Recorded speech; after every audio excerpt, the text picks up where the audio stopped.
she would yield. Your school districts don't necessarily benefit from Senate Bill 22, do they? No, my school districts were not very happy about Senate Bill 22.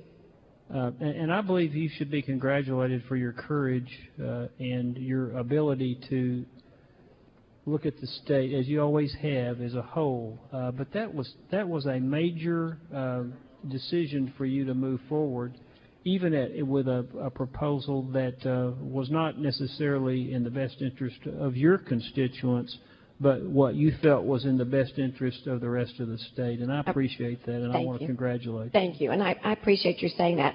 It's awfully important to be representing your district, but it's also an incredible honor to be the chairman of the Senate Education Committee. And I made the decision early on that I had to do what was the best thing for the state of Texas. And so I made absolutely sure that my district was not going to be harmed tremendously. They certainly weren't going to be the beneficiary of 22, but I felt it was the right thing to do, and I appreciate your thoughtfulness.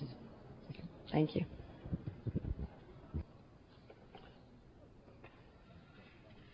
I think I know the answer, but Senator Davis, for what purpose do you rise, ma'am? To speak against the adoption of the conference committee report for Senate Bill 1811. Since there's no one else on the screen, you're recognized. Thank you, Mr. President and members. I rise to speak against the adoption of this conference committee report, consistent with the positions that I and others on the Senate floor have taken with regard to school funding in this session. Funding schools at $4 billion less, as is proposed under this plan, will mean the very first time ever in the history of funding public schools that we are not going to fund student population growth. Let me say that again. For the first time ever, we are not funding student population growth. We are failing our school children by adopting this plan. And we are failing our educators, and we are breaking a promise. In 2006, when the tax swap maneuver was adopted by this legislature, a promise was made to our school districts.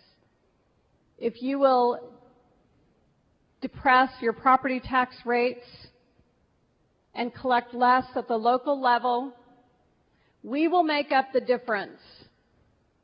And we all know that back then, way back then, the comptroller wrote a letter saying, you are about to write the biggest hot check to the public school children of Texas imaginable.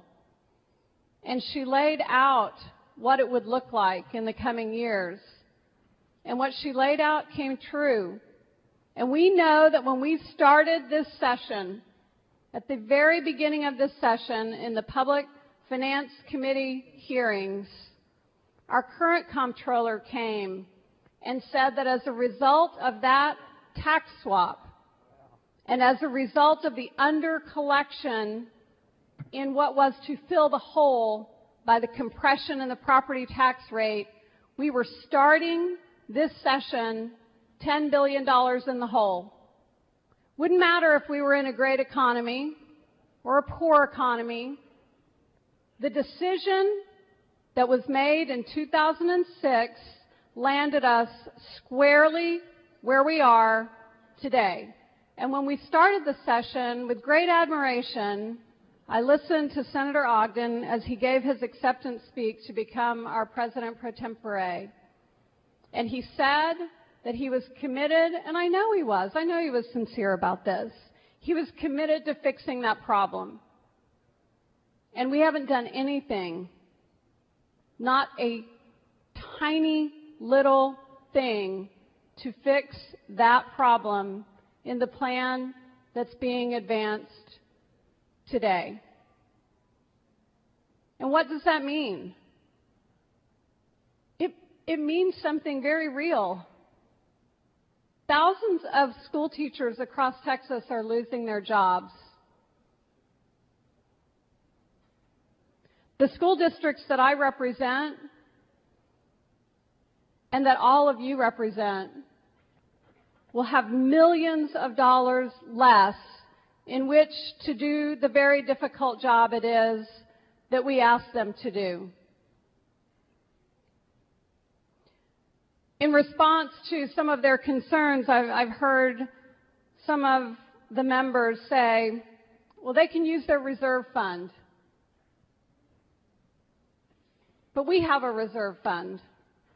We have a rainy day fund, and we didn't use a single dollar of it to fund our failure for the first time in the history of the state of Texas to fund student population growth in Texas. Not a dime. In our own households, and Senator Gallegos was talking about this previously, if we had money in the bank and our homes were about to be foreclosed on, we would spend the money in the bank. It would be irresponsible for us not to do that. And so many of our constituents, our families, our school teachers, our school districts have asked us to use the money that we have in the bank so that we don't take this first step toward failing them. The response was not to do that. And in fact, the response was even worse than that. It wasn't to say, we're going to give you $4 billion less this session. It was to say, we're going to rewrite the formula in a way that will allow us to permanently wipe off of our balance sheet that obligation. We wrote a new funding formula, and I know a tremendous amount of hard work has gone in to that formula. And I know there have been disagreements between the Senate and the House with regard to how we allocate $4 billion less than our school districts should receive. And in some of those plans, lower income school districts, those that can't earn as much because their taxable values in their districts aren't as high, those who aren't at target revenue, they're going to be hurt seriously. And I know that Senator Shapiro had advanced a plan that would have done that in a much better fashion than the plan that was introduced in the House and to which a compromise was reached.